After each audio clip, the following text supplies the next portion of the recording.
मी आज महापौर महोदयांना भेटून एक पत्र दिलेलं आहे। त्याच्यामध्ये जे आपले मुंबईमध्ये राहणारे बिझनेस वुमेन्स आहेत, महिला उद्योजिका, त्यांच्यासाठी Mumbai women entrepreneurship promotion policy असं एक पॉलिसी बनवण्यासाठी मी पत्र दिलेलं आहे। त्या पॉलिसीमध्ये जे महानगरपालिकेची जागा आहे त्याच्यावर महिला उद्योजकांना एक्झिबिशन लावण्यासाठी, फेअर्स लावण्यासाठी आपण जागा उपलब्ध करून द्यायला पाहिजे आणि ते स्वस्त दरात।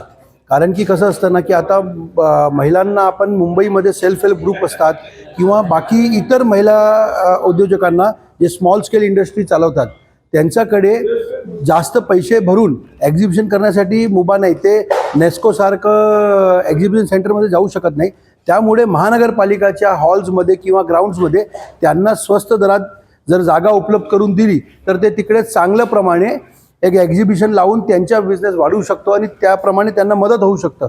असं एक Mumbai women entrepreneurship promotion policy 2026 असं मी प्रस्ताव दिलेला आहे। त्याच्यावर आता पुढची कारवाई महापौर महोदय आणि जे प्रशासनचे लोक आहेत ते करणार आहेत। कोणत्या महिला आहेत आणि त्यांना कुठे रोजगार देणार आहेत आणि रोजगाराचं निमित्त काय नाही, कसला रोजगार नाही, असं आहे की सेल्फ हेल्प ग्रुप आपले असतात आणि बिझनेस वुमेन्स असतात, जे जसं कपडा उद्योग असतात किंवा घर कामगारमध्ये महिला बचत गट असतील, कोणत्याही प्रकारची जे महिला उद्योजिका असतील त्यांना हा स्वस्त दरात जर त्यांनी अप्लाय केलं तर त्यांना स्वस्त दरात हे जागा उपलब्ध करून द्यायला पाहिजे। असं एक पॉलिसी फ्रेम करून त्यांना काय काय सवलत आपण देऊ शकतो महानगरपालिका म्हणून त्यांच्या बिझनेस प्रमोशनसाठी, त्यासाठी आपण एक पॉलिसी बनवा असं माझं पत्र आहे।